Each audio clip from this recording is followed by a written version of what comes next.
စစ်တပ်ကအာဏာသိမ်းပြီးနောက်ပိုင်းရခိုင်ပြည်နယ်ဟာတိုင်းရင်းသားလက်ကိုင်အဖွဲ့အစည်းတစ်ခုထိန်းချုပ်တဲ့တစ်ခုတည်းသောအကြီးမားဆုံးဒေသဖြစ်လာတော့မယ်လို့နိုင်ငံတကာအကြက်အတဲလိလာရေးအဖွဲ့ ICG ရဲ့အစီရင်ခံစာမှာဖော်ပြခဲ့တာတွေ့ရပါတယ်။လက်တွေ့မှာလည်းအာရခတော်တော် AA ဟာရခိုင်ပြည်နယ်ရဲ့3ပုံ2ပုံလောက်ကိုထိန်းချုပ်ထားပြီးစစ်ကောင်စီအနေနဲ့နောက်ထပ်ဆုံးရှုံးရအောင်ပဲမြို့ကြီးတွေလည်းရှိနေရကြောင်း ICG အစီရင်ခံစာပါဖော်ပြချက်မှာအနည်းဆုံးအနေထားရောက်လာခဲ့ပြီလို့ဆိုရပါမယ်။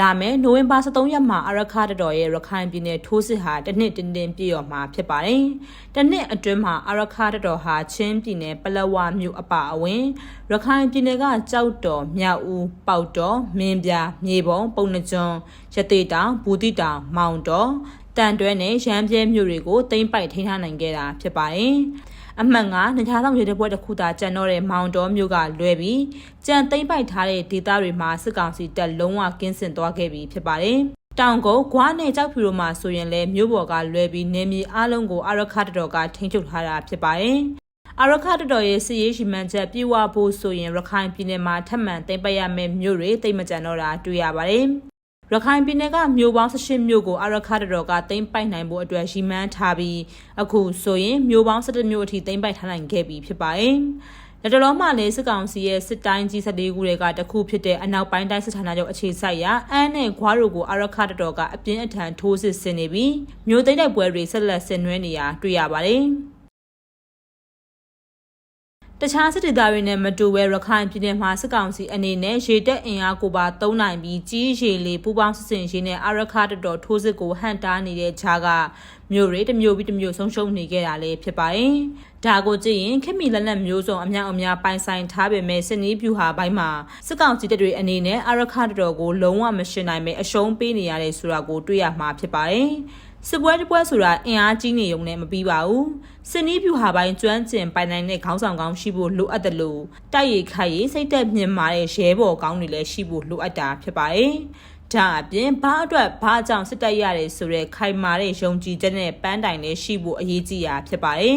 ်ဒါတွေအလုံးစစ်ကောင်စီတက်မှာမရှိပါဘူးအာနာကျူတတိုက်ရဲ့အာနာတီမြဲရေးအတွက်တသွေးတတန်တမိတ်နဲ့တိုက်နေရတဲ့တိုက်ပွဲဖြစ်တာကြောင့်စစ်ကောင်စီတပ်မှယုံကြည်မှုနဲ့ပန်းနိုင်ဆိုတာရှိမနေပါဘူး။ဒါကြောင့်လည်းစစ်ကောင်စီခေါင်းဆောင်ဗိုလ်ချုပ်မှုကြီးမင်းအောင်လှိုင်ရဲ့တပ်ဟာစစ်တပ်သမိုင်းတစ်လျှောက်သမိုင်းဝင်တိုက်တိုင်းရှုံးတဲ့တပ်ကြီးဖြစ်နေခဲ့တာပါ။အာနာသိမ့်ပြီးနောက်တနိုင်ငံလုံးအတိုင်းအတာနဲ့ကြည်ရင်စစ်ကောင်စီတပ်ရဲ့သမိုင်းဝင်ရှုံးနေမှုအဖြစ်တိုင်းစစ်ဌာနချုပ်တစ်ခုအပါအဝင်တရင်တပ်ဖွဲ့100ကျော်စစ်တပ်အင်္ဂါစနစ်ကလုံးဝပြတ်သွားခဲ့တာကိုတွေ့ရမှာဖြစ်ပါတယ်။အဲ့ဒီထဲမှာရခိုင်ပြည်နယ်ကစစ်ကောင်စီတပ်တွေလည်းအများအပြားပါဝင်ခဲ့တာဖြစ်ပါတယ်။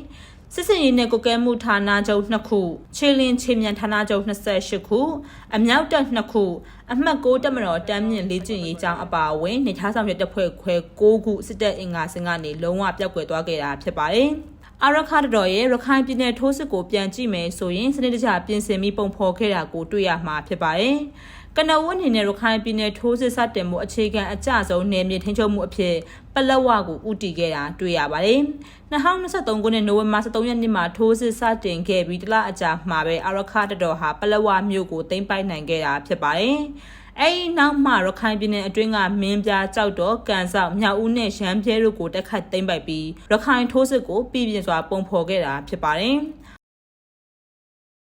အာရခတော်ရဲ့ရခိုင်ပြည်နယ်ထိုးစစ်ကိုကြည့်ရင်ပြည်နယ်နှစ်ပိုင်းကနေတောင်ပိုင်းကိုဦးတည်လာခဲ့တာတွေ့ရပါတယ်။အိန္ဒိယနဲ့ဘင်္ဂလားဒေ့ရှ်နယ်စပ်တစ်လျှောက်ကမဟာဗျူဟာမြောက်အရေးပါတဲ့စခန်းတွေကိုသိမ်းပိုက်ပြီးတဲ့နောက်ရခိုင်တောင်ပိုင်းကိုဆက်လက်ထိုးစစ်ဆင်နေခဲ့တာဖြစ်ပါတယ်။အခုဆိုရင်အာရခတော်ရဲ့ထိုးစစ်ဟာ AR တိုင်းအဆက်ကဂွားမြို့အနားထိရောက်လာခဲ့ပြီဖြစ်ပါတယ်။တန်တွဲကိုသိမ်းပြီးရဲ့နောက်ဩဂုတ်လဆန်ပိုင်းကစတင်ခဲ့တဲ့အာရခတော်ရဲ့ဂွားမြို့ထိုးစစ်ဟာတဖြည်းဖြည်းနဲ့ဂွားမြို့နယ်အတွင်းကိုဝင်ရောက်လာနေခဲ့ပြီလည်းဖြစ်ပါတယ်။ဂွားမြို့နယ်အတွင်းကဘင်္ဂလားပင်လယ်အော်ကမ်းခြေရွာတွေဖြစ်တဲ့ကျွေချိုင်းချောင်းသာနဲ့တိုင်ကျိုးတို့မှာတိုက်ပွဲတွေပြင်းထန်လာနေပါတယ်။အရင်ကဂွားမြို့နယ်မိုင်40ကျော်မှာတိုက်ပွဲတွေဖြစ်ပွားနေရကနေအခုဆိုရင်တဆုပ်လာတဲ့စစ်ကောင်စီတပ်တွေကိုလိုက်လံရှင်းလင်းရင်ဂွားမြို့နယ်18မိုင်အကွာကိုရောက်လာနေပြီဖြစ်ပါတယ်။တစ်ချိန်တည်းမှာအနောက်ပိုင်းတိုင်းစစ်ဌာနချုပ်ရှိရာအမ်းမြို့ရဲ့ကကင်းစခန်းတွေမှာလည်းတစ်ခုပြီးတစ်ခုအာရခတော်ရဲ့တိုက်ခိုက်သိမ်းပိုက်မှုကိုခံနေရတာဖြစ်ပါတယ်။အမ်းမြို့နယ်ကာကွယ်ရေးအတွက်အဓိကအရေးပါတဲ့တောဟိန်းတောင်ပြူဟ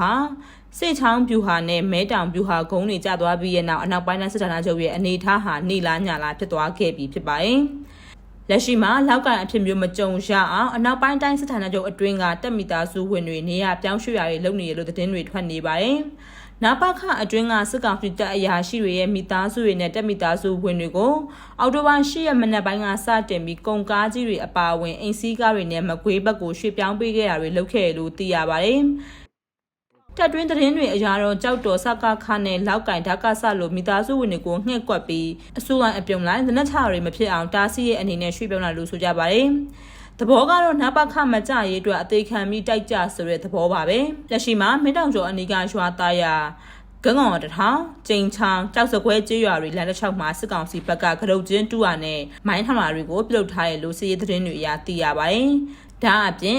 တက်တောင်စစ်တွေလမ်းဆောင်ကအနောက်ပိုင်းတိုင်းစစ်ဌာနချုပ်အဝင်ဂိတ်ကိုလည်းဝချွန်တွေနဲ့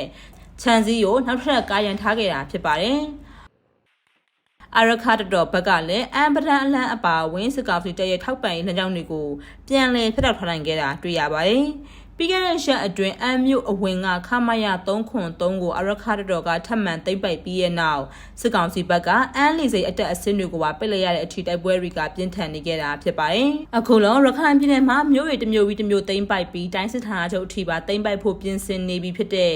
အာရခတ်တော်ရဲ့စစ်ရေးအောင်မြင်မှုတွေကတော့အမခန့်လို့ဆိုရပါမယ်။ဒီလိုစစ်ရေးအောင်မြင်မှုတွေရလာတာနဲ့အတူအာရခတ်တော်အတွက်စစ်ရေးအပြင်ဘက်ကအထွေထွေအကြက်တဲတွေကလည်းစိန်ခေါ်မှုမြင့်မားနေခဲ့တာဖြစ်ပါတယ်။အဓိကအနေနဲ့လူမျိုးတုံးတစ်ဖြတ်မှုအတွက်ဆွဆွဲခံထားရတဲ့ရိုဟင်ဂျာအရေးတိမ့်မိုက်ထားတဲ့မြို့တွေပြန်လည်ထူထောင်ရေးအပါအဝင်ပြည်သူတွေလုံခြုံစွာပြန်လည်ဝင်ရောက်နေထိုင်ရေးနဲ့အစားအသောက်ဆေးဝါးရှားပါလာမှုပြဿနာတွေဟာအစင်လိုက်တန်းစီနေခဲ့တာဖြစ်ပါတယ်။ဒါအပြင်စစ်ကောင်စီဖျက်ဆီးသွားခဲ့တဲ့လမ်းဓာတ်တွေကလည်းမနှဲပါဘူး။စစ်တွေတောင်ကုတ်တန်တွဲမြေပေါ်ဘူးတိတောင်မောင်တော်ဂွားမြို့နယ်တို့မှာတရားကြီးငယ်အစင်း20လောက်ကိုဖျက်ဆီးထားခဲ့တာဖြစ်ပါတယ်။အဲ့ဒီထဲမှာအထင်ကြီးတရားကြီးတွေဖြစ်တဲ့စစ်တွေမြို့အဝင်မင်းချောင်းတရားအမြင့်ကျော်ဘူးတိတောင်မြို့အဝင်ပန်စင်ချောင်းတရားမြေပုံမြို့နယ်ရောချောင်းတရားဂွားမြို့နယ်ရတနာမြိုင်ကလပ်ပြင်တရားတို့ပါဝင်ခဲ့တာဖြစ်ပါတယ်။ဒီလိုရခိုင်ပြည်နယ်ကိုဖျက်ပြီးပြေးဖို့ကြံနေတဲ့စစ်ကောင်စီတပ်ဟာ